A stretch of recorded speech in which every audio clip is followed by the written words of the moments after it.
who are angry feel incredibly powerless, and it's mostly for this reason.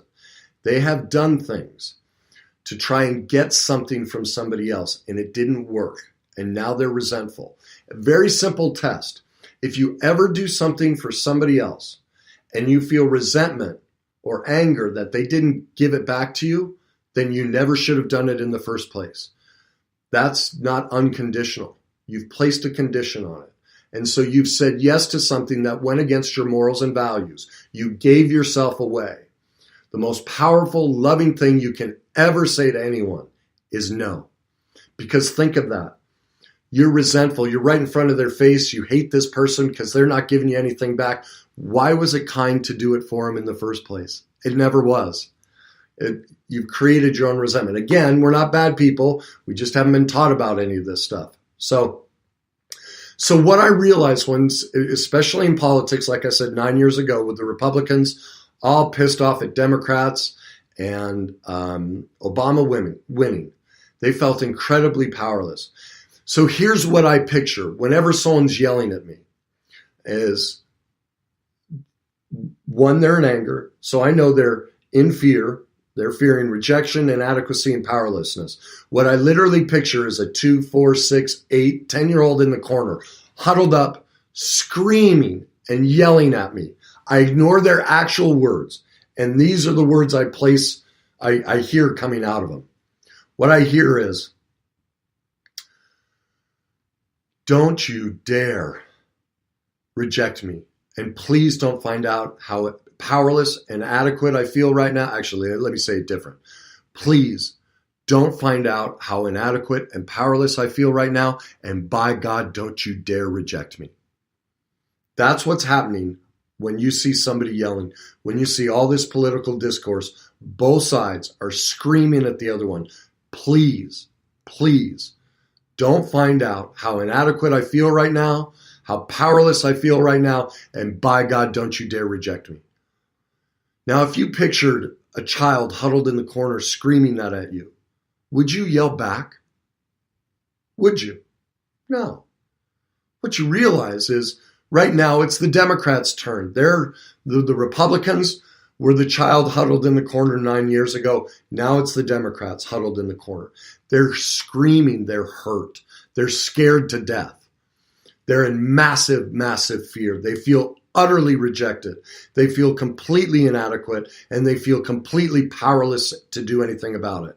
That doesn't make them bad, just like it didn't make the Republicans bad 8 years ago.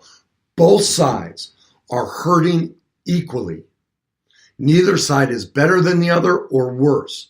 But we don't teach this stuff. So what we have is a fractured community. The truth is, what you have is a commonality. They are in community and they don't know it because they haven't been taught any of this stuff. So what's going on is both sides feel incredibly inadequate, rejected, and powerless. They share that. And that's one of the common themes a community needs, a common vision. They need something to bring them together. Now, obviously, with political forums, or political discourse, Republicans believe in this philosophy of how to run the world and the government. Democrats believe that, something completely different. So those visions are opposing. The emotional content's the same, but the visions of each party are different. Now, the reason we join a community has everything to do with biology. It has to do with our brains. It has very little to do with anything else. You see, our brain seeks what it knows. That's why most families, if you grew up Democrat, you're still a Democrat, because your brain seeks what it knows. Our brains don't know right from wrong. They don't know the difference between that. What it knows is known versus unknown. That's why you can have a discussion with a Republican or Democrat, and they can be incredibly pig-headed. That's why it's so hard to watch CNBC, CNN, Fox, any of the shows, because when they have a political pundit on, that person is so locked into what they know, they can't even hear the other side. Their brain won't even register it, because all our brain seeks is what it knows. So it shuts out anything different. Do you want to know why? It's how our brain works. Whenever we hear, see, touch, taste, or smell anything new, any sort of new information, the back part of our brain fires, our amygdala. Well, it's actually more in the center. Okay? So the center part of our brain fires, the amygdala, that's our fear center. So what literally happens is, a lot of you probably this is happening to you right now. You haven't heard this information. So some of you have gone completely numb already. You've already shut down. That would be more of a freeze response. Some of you will jump off the broadcast. Don't like what you're hearing. That would be the flight. Others get into the fight. They're pissed off and angry at me. They're screaming at the broadcast. So because it's new, they haven't heard it before, and so our brain protects us from it. That's part of what makes community so difficult to start, is our brain works against us because it's always looking for what it knows. Because even if, let's say you were abused by your spouse, domestic abuse, everyone screams, why don't they leave? Why don't they get out of there? Well, their brain literally looks at it this way. I'm still alive, because ultimately that's all we are, is an organism looking to survive. That's it. So these people, while they can sit and have conversations about, yeah, I should leave, this isn't healthy, I shouldn't allow her to treat me this way, this isn't good, I shouldn't let her hit me, I shouldn't let her talk down to me, I know. But the mere suggestion of anything new sends their brain into fight, flight, or freeze. They will stay with what they know. That's in part what makes community so difficult to do. Now, part of what we need in a community is emotional safety. So that's why AA or any of the anonymous groups work, because you can go in there, you can be anonymous, and the whole tenet of the program is safety. You can tell your deep, dark secrets here, and nobody will judge you. That's incredibly important in a community. And that's part of what I try and do here with all the topics I talk about. They're incredibly deep. They're incredibly emotional, because every one of us has suffered something, but we don't want to talk about it. We want to keep it quiet. But that's what's killing us all. If you haven't gone back and looked at those things and dealt with them, they're affecting every choice you make in your life. It's the only reason your life is struggling. That's where it comes from. So that's why I'm trying to break that wall down. I think AA was wonderful over 100 years. Well, it's almost 100 years ago it started. Back then there was such a bias against exposing anything imperfect about yourself. It was the only way it could do. You could actually do something like this. I think society has changed so much. I think we're ready to take the next step and take the anonymity out of things. It's time we give people permission to talk about their pain and hurt. It happens all across social media now. Think about it. What do we really like? What are our favorite stories? When somebody pukes their guts out about how bad their life was and how they overcame it. And we sit there and go, God, I wish I could do that too. That's what everybody's hungering for now, is to be vulnerable, to tell their story and be accepted. Just a second, Mark just had a question here. Oh, okay. Mark asked a question. He said, I know truly listening is actually hearing what is being said, but how do you really pick out the emotion behind the words? What is the technique or training? Great, great question. Because this is, especially in sales, you hear this all the time. Oh, you got to listen to people. It's all about hearing. Most people don't know how to hear. They don't know what to listen for. So, Mark, let me see if I can give you an example. If I had it pulled up, I have a wonderful one in my book, but I don't have it in front of me right now. But how about this, Mark? Have you ever gotten a nasty